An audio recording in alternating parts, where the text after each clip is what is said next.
زان خبر قد زړګی د حنفیانو یما مفتی ندیم یما منلی دیوبندیانو یما نحمده ونصلي على رسوله الكريم اما بعد عزتمندو اوریدونکو دا زموږ دریم کلیپ دی په باره د وضاحت هغه د بدعت کې نو مخکینو کلیپونو کې هغه د بدعت لغوي اصطلاحي تعریف او په هغې باندې بیا کوم وعیدات دي د هغې تذکره شوې یو خبره هغه به دې کې یاد ساتل پکار دي چې بدعتي سړي ته الله پاک د توبې توفیق نه ورکوي ځکه نبي علیه السلام فرمایي ان الله حجب التوبة عن كل صاحب بدعت الله پاک په هر بدعتي باندې د توبې دروازه بنده کړې ده مجموع الزوائد جلد نمبر 10 صفحه نمبر 189 ګوره هر بدعتي باندې الله پاک د توبې دروازه بنده کړې ده مطلب دا دی ګوره یو سړی داسې دی هغه یو ګناه کوي او دی دې ته ګناه وایي نو که نن نه سبا که سبا نه بله ورځ یو ورځ به داسې راشي الله پاک به ده ته د توبې توفیق هغه ورکړي ځکه دی دا ګڼي چې زه ګناه کوم خو یو سړی هغه دی چې هغه ګناه کوي او دی وایي چې زه د ثواب کار کوم نو بدعتي هغه دی چې هغه یو کار کوي ګناه کوي او دی ووایي دا زه ښه کار کوم نو ده ته بیا د توبې توفیق ځکه نه نصیب کړي چې دی هغه ګناه ګڼي نو چې یو سړی یو کار ګناه ګڼي نو هغه به د توبه د هغې نه څه وباسي نو ده ځکه د توبې توفیق چې دی نه هغه نه نصیب کېږي الله پاک دې مونږ وساتي د بدعتونه اوس د بدعت چې دی نه هغه تقسیم مخکې هغه ذکر شول بدعت لغوي او اصطلاحي اوس دلته چې دی نه هغه تقسیم څنګه دی بعضې خلک چې دی نه هغه تقسیم کوي بدعت حسنه او سیئه نو په دې کې تفصیل دا دی چې بعضې علما به دی کې هغه د تقسیم قایل دي او بعضې د تقسیم قایل نه دي لکه څوک چې د تقسیم قایل نه دي لکه مجدد الفساني رحمه الله هغه د تقسیم قایل نه دی نو چې د تقسیم قایل نه دی نو هغه بدعت لغوي ته هغه بدعت وایي کم یعنی بدعت سیئت چې دی نه هغه بدعت ویلی شي او بدعت حسنت چې دی نه هغه په نسبت باندې هغه ورته سنت وایي نو چې کوم علما هغه د بدعت د تقسیم قایل نه دي نو هغه حسنت هغه سنت وایي او چې کوم د تقسیم قایل دي نو هغه تقسیم کوي یو بدعت سیئه او بل بدعت حسنه بالفاظ دیگر کم بدعت چې هغه لغوي و نو د دې نه چې دی نه هغه د تعبیر کوي په هغې بدعت سره چې هغه بد بدعت هغه نه دی یعنی حسنه ورته ویلی شي یو بدعت چې کوم اصطلاحي و نو بعض د هغې نه بیا تعبیر کوي دا په سیئه سره نو د دې تفصیل هغه زموږ په نظم باندې هغه دغه رنګي دی چې بدعت هغه په دوه قسمه دی یو لغوي بدعت او بل شرعي بدعت لغوي بدعت دا هر هغې نوي ایجاد کړی شوي څیز ته ویلی شي چې هغه د نبي علیه السلام د وفات نه وروسته هغه پیدا کړی شوی وي برابره خبره ده که د دې تعلق د عبادت سره وي که د عادت سره وي نو دا بیا په 5 قسمه باندې دی واجب او مندوب حرام مکروه مباح او شرعي بدعت هغه دی چې هغه د قرون ثلاثه د نبي علیه السلام د صحابه او د تابعین د دور نه وروسته پیدا شوی وي او په هغې باندې نه قولا نه فعلا نه صراحتا نه اشارتا د شاعري د طرف نه چې دی هغه اجازت موجود نه وي نو دې ته بدعت سیئه هم ویلی شي ضلاله هم ویلی شي قبیحه ورته هغه هم ویلی شي او دغه چې دی هغه تصریح په ترویج الجنان او جنه کې چې دی هغه کړي ده ان البدعة على قسمین بدعت دا په دوه قسمه دی یو بدعت لغویه بدعت لغوي چې دی ته هغه حسنه ویلی شي و بدعت شرعیه یو بدعت شرعي یعنی سیئه ورته ویلی شي فالاول نو پس بدعت لغویه دا هغه دی هو المحدث مطلقا دا هر نوي کار ته هغه بدعت لغوي ویلی شي هر نوی کار عادتا كانت او عبادتا برابر خبره کړي د تعلق د عادت سره او د عبادت سره د عادت سره تعلق مثال کے طور پر هغه وخت کې چې دن هغه جهاز نو نن سبا هغه جهاز ایجاد شوی نو دا یو نوی کار دی د عادات سره دنیوي تعلقات سره هغه تعلق ساتي د دنیوي کارونو سره او عبادتا یا د عبادت سره تعلق ساتي نو د عبادت سره چې هغه تعلق ساتي وهي التي يقسمونها نو ګوره دغه بدعت لغویه دا بیا چې دن هغه یا به د عادت سره تعلق ساتي یا د عبادت سره نو دا بیا په تقسیمه دی لره الى الاقسام الخمسه 5 اقسام واجب مندوب مباح وغیره او والثاني او دویم قسم یعنی بدعت شرعیه دا څه ته ویلی شي وهو ما زید على ما شرع من حيث الطاعه دا هغه دی چې من حيث الاطاعت په هغې باندې داسې زیادت راشي چې د هغې شریعت هغه اجازت نه یې کړی او داسې زیادت وي چې هغه بعد القراز الازمنه الثلاثه چې هغه د دریو زمانونو وروسته چې دی نه هغه دا زیادت راشي، د نبي علیه السلام صحابه او د تابعین د زمانې نه وروسته دا زیادت هغه جوړ شي بغیر اذن من الشارع، د شارع د طرف نه به دې باندې اجازت نه، یعنی د الله د رسول د طرف نه به دې باندې اجازت نه، لا قولا نه په هغې باندې قولا چې دی نه هغه اجازت کړی چې دا کار کوئ، نه فعلا نبی علیه السلام صحابه او تابعینو هغوی چې دی نه هغه فعلا هغه کار هم نه کړی، ولا صریحا نه صریحي د هغې حکم او کړی، ولا اشارته نه ورته اشاره کړي، وهي المراد بالبدعه او د دلته چې دی نه هغه د بدعت نه مراد المحکوم علیها بالضلالت چې په هغې باندې د ضلالت او د ګمراهۍ هغه حکم لګي. دغه رنګې د دې بدعت حسنه او قبیحه تفسیر چې دی نه هغه په ارشاد الساری، عمدة القاری او دغه رنګې چې دی نه هغه نووي شرح مسلم او مدخل وغیره مختلف کتابونو کې هغه د دې دغه کوي وضاحت کوي. وس فتح الباری جلد نمبر 4 صفحه نمبر 219 کې علامه ابن حجر رحمه الله هغه تحقیق کوي، والتحقیق انها تحقیقی خبره دا ده چې ان كانت مما تندرج تحت مستحسن، یا به دا بدعت چې دی نه هغه د مستحسن یعنی د ښه دلیل مستحسن دلیل نه لاندې تحت داخل وي په شرع په شرع کې، فهي حسنه نو دا به ښه وي. وان كانت مما تندرج تحت مستقبح، یا به دا د قبیح دلیل نه لاندې هغه داخل وي په شرع په شرع کې، فهي مستقبحه نو دا به قبیح وي. والا او که داسې نه وي فهي من قسم المباح نو دا به د مباح د قسم نه وي. وقد تنقسم الى الاحکام الخمسه نو دا بیا به دغه پنځو قسمونو ته هغه تقسیمیږي. اوس د دې مستحسن فی الشرع هغه دلیل چې هغه په شرع کې ښه ګڼلی کېږي او هغه دلیل چې هغه په شرع کې بد ګڼلی شوی دی، د دې تفصیل چې دی نو هغه امام شافعي رحمه الله هغه کوي. البدعة بدعتان، بدعت دا په دوه قسمه باندې، بدعت یو هغه بدعت دی خالفت کتابا او سنتا، یو هغه بدعت دی چې د کتاب الله یعنی د قرآن مجید نه خلافي او سنتا یا د احادیثو نه خلافي او اجماعا یا د اجماع امت نه خلافي او اثرا عن بعض اصحاب رسول الله صلی الله علیه وسلم یا د نبی علیه السلام د بعض صحابه د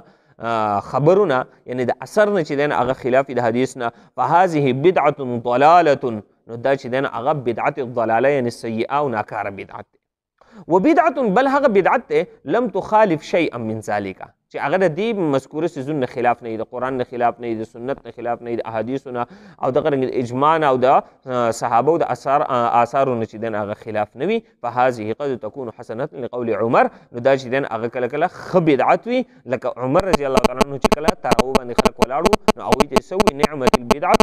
هذه، دا څومره ښه چې دی هغه بدعت دی، نو عمر رضی الله تعالی عنه ورته ښه بدعت ویلی دی. خلاصه دا شوه چې یو کار داسې وي چې د هغې بدعت حسنه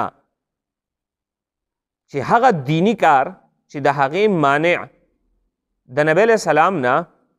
وروسته هغه زایله شوی وي یا د هغې داعیه یا محرک یا سبب وروسته هغه راپېښ شوی وي او دغه کار د کتاب سنت د اجماع او د قیاس په رڼا کې وي او د دغه کتاب سنت اجماع قیاس د دینه په دې باندې هغه ثبوت هغه میلاویږي نو دې ته بدعت حسنه ویلی شي، ورنه که داسې نه وي نو بیا چې دی هغه دې ته بدعت سیئه ویلی کېږي. لکه د نبی علیه السلام په دور کې یو سبب موجود و چې د نبی علیه السلام د پیدایش ورځ وه، نو د نبی علیه السلام عمر 63 کاله په هغې کې دغه سبب موجود و، د پیدایش ورځ موجود وه. د نبی علیه السلام نه وروسته د صحابه او د تابعینو د تبع تابعینو په دور کې دغه سبب موجود و او د دې څه مانع هغه هم نه و، خو د هغې باوجود صحابه او نبی علیه السلام تابعین وغیره هغوی نه دی منع کړی. نو چې سبب موجود دی او مانع یې نشته دی بیا یې هم نه دی منع کړی، نو لحاظه دا څه دی بدعت دی. دغه رنګې د نبی علیه السلام په دور کې هغه به خلک مړه کېدل، د هغې نه پس ایصال ثواب هغه وغیره به یې کولو، نو سبب موجود دی او سمانع هم نشته چې دا نن سبا چې کوم په مخصوص طریقې سره هغه جمعې کېږي، څلوېښتمې کېږي، تلین کېږي، دا مخصوص طریقې په دې طریقو سره هغوی نه دي کړي، سبب شته مانع نشته بیا یې هم نه دي کړي، نو لحاظه دا څه دی هغه بدعت دی. دغه رنګې جنازې به د نبی علیه السلام په دور کې کېدلی، نبی علیه السلام جنازې کړي دي، خو د هغې نه پس چې دی نه هغه اجتماعي طور په جهر سره هغه بیا دعا هغه غوښتل نبی علیه السلام صحابه هغه نه ده کړي. سبب شته دی، معنی نشته دي، خو بیا هم هغوی چې دی نه هغه نشته دی. باوجود د هغې عشق نه چې د صحابو د نبی علیه السلام سره عشق هغه موجود و، بیا هم دغه کارونه چې دی نه هغه نه دي کړي چې د عشق رسول نوم دې ته ورکړلی شي او د بدعاتو دروازې چې دی نه هغه کولاو کړلی شي. په دې باندې چې دی نه هغه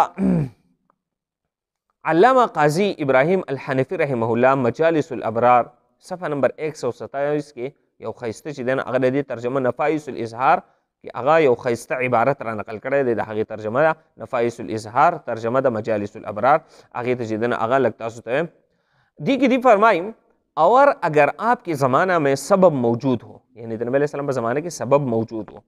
لیکن کسی عارضی وجہ سے متروک ہو، یو مانع مخې ته راغلی دی. ګوره سبب موجود دی خو یو مانع مخې ته راغلی دی او نبی علیہ السلام بیا هغه کار نه دی کړی اور حضور صلی الله علیه وسلم کی وفات کے بعد وہ مانع جاتا رہا. ګوره سبب د نبی علیہ السلام په دور کې موجود خو یو مانع مخې ته و. نبی علیہ السلام چې کله وفات شو هغه مانع ختم شو، نو سبب پاتې شو، مانع ختم شو. تو ایسے امر کا احداث بھی جائز ہے. نو داسې یو کار بیا کول هغه هم جایز دی چې نبی علیہ السلام نه دی کړی او بیا وروسته چې دی نو هغه بیا خلک کوي، نو هغه مانع بیا ختم شو او سبب موجود دی نو بیا جایز دی. لکه مثال کے طور پر جیسے قرآن کا جمع کرنا، ګوره د قرآن را جمع کول نو دا د نبی علیہ السلام په وخت کې سبب موجود خو یو مانع مخې ته و. مانع څه و دی وایي کیونکہ پیغمبر صلی اللہ علیہ وسلم کی حیات میں یہ مانع تھا کہ وہی برابر آتی رہی. گورا وہی با اغرات للا مسلسل، اللہ تعالیٰ جو چاہتا تھا بدل دیتا تھا. گورا پا وہی کے با اغا یو آیت پر آگئے اغا بیا منسوخ شو ختم شو بیا ببل آگئے نو بدل والے پا آگئی کے اغرات للو. حضور صلی اللہ علیہ وسلم کی وفات کے بعد وہ مانع جاتا رہا. کله چې نبی علیہ السلام وفات شو اغا مانع ختم شو بیا خو وہی نه رات للا کنو چې کم وحی راغلی و انداغی دا جمع کی دو اغا یو ضرورت راگئے نو یو سبب و دغا. اور جس فعل کا سبب ان حضرت صلی اللہ علیہ وسلم کے زمانہ میں موجود ہو وسی اوکار دی سره چې سبب د نبی علیہ السلام په دور کې موجود دی اور کوئی مانع بھی نہ ہو، یو مانع هم نشتره، سبب شتره او مانع هم نشتره اور باوجود اس کے حضور صلی اللہ علیہ وسلم نے نہ کیا ہو او بیا هم نبی علیہ السلام هغه کار چې دی نه هغه نه دی کړی، بیا هم نبی علیہ السلام هغه کار نه دی کړی. تو ایسا کام کرنا اللہ تعالیٰ کی دین کو بدلنا ہے. نو داسې کار کول چې دی د الله تعالیٰ په دین کې هغه بدلوالی راوستل دي. لکه تاسو د چې دی نه هغه ما پیش خبر ذکر کړه چې د نبی علیہ السلام په دور کې د نبی علیہ السلام د پیدایش ورځ وه، نبی علیہ السلام پیدا شوی دی دغه ورځ هغه ټولو ته پته و چې په دې ورځ پیدا شوی دی. څه مانع هم نشته خو بیا هم نبی علیہ السلام په داسې طریقې نه منع کړی لکه دوی چې کوم نن سبا کوي دا نبی علیہ السلام نه دي کړي. نو سبب شته معنی نشته بیا هم نبی علیہ السلام نه کړی، دا د نبی علیہ السلام په دین کې بدلوالی دی. کیونکہ اگر اس کام میں کوئی مصلحت ہوتی، ګوره چې نبی په دغه کار کې څه مصلحت وی نبی علیہ السلام به کړی وګنو تو سرور کائنات صلی اللہ علیہ وسلم اس فعل کو خود ضرور کرتے. نو په خپله به نبی علیہ السلام کړی یا ترغیب فرماتی کہ بخپل نو نبی علیہ السلام دا غیر ترغیب ورکڑا ہو چې دا کار کوي. اور جب آپ نے نہ خود کیا نہ نبی علیہ السلام بخپل کڑے دے نہ کسی کو ترغیب دی، نہیں چاہتا ترغیب ورکڑے دے تو معلوم ہوا کہ اس میں کوئی بلائی نہیں. نو معلوم ہو کہ بدغی کی بیاسا خیر نشترے بلکہ وہ بدعت قبیحہ سیئہ ہے. دا بیا بدعت قبیحہ او سیئہ دا خود دین دا نہ معلومی گی چی رست بیا مجتہدین اگر قیاس کڑے دے د نوې مسایلو استنباط کړی دی او یو سړی وایي چې یاره دا هم هغه په بدعت سیئه کې داخلیږي. د هغې وجه دا ده دا په بدعت سیئه کې ځکه نه دی داخل چې دا قیاس دا یو نوی کار نه دی بلکې وروسته یو کار یو څیز مخې ته راغی، یو سبب مخې ته راغی. نو هغه سبب د نبی علیه السلام په دور کې نو یو سبب مخې ته راغی چې هغه کله وکتلی شو نو د هغې مخې ته چې دی نو هغه په قرآن حدیث کې د هغې یو قاعده کلیه چې دی نو هغه موجود وه. نو دی مجتهدینو دغه مسله د دغه قرآن او حدیث نه هغه راویستلې ده، یعنی دا د ځان نه یو خبره هغه جوړونکی نه د قیاس بلکې د دغې قرآن او حدیث کې یو مسله شته دی او دا ته صرف څه کوي د دې اثبات کوي او دا چې دی هغه وضاحت کوي، دا اظهار کوي د دې. نو لہذا قیاس دا چې دی هغه د یو خبرې هغه ثابتونکی ظاهرونکی دی، دا چې دی هغه د ځانه جوړونکی به دي کې هغه نه دی. نو لہذا دغه چې دی هغه د بدعت حسنه او د سیئه دا چې دی هغه وضاحت او مخکې ته چې دی هغه به دی به انشاءالله یو کلیپ دو نور کوه. الله پاک دې د عمل کولو توفیق